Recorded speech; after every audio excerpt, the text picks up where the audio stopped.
To encourage roses to produce more flowers, we need to do something that we call deadheading, and that is to remove the flowers when they fade, so all the energy can then go into producing more flowers. This flower has started to go over, in fact it has gone over, but this one is still looking good. So two things you can do with this. One is you could either snap it off, and if I just show you on this one just here, if you get the flower there, just below the flower where it's swollen, they snap really, really easily. So you could go round and you can just snap some of these old heads off.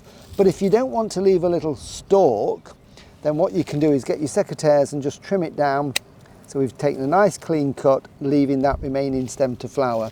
And then when that one is finished, we can cut it down further. And that, with this type of rose, not only makes it look neater, but what it also does is it then helps to encourage another flush of flowers. So it more or less keeps them flowering continuously. With hybrid teas and multiflora roses, I was taught this way when I was a young gardener.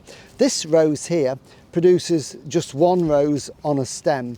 So you could go ahead and just take that one rose off, but then you've still got a long stem, and what happens is these buds will grow and produce a flower later on in the summer, but the rose gets taller and taller. So the way I was taught many years ago is to go down the rose about halfway down the stem and cut it just above a bud like that, clean cut, and then it will be from this bud in there that a new stem will grow, and in a few weeks time we'll start to get some more rose buds. So you can snap the red roses off, you can snip them off, or you can take the stems a little bit further down.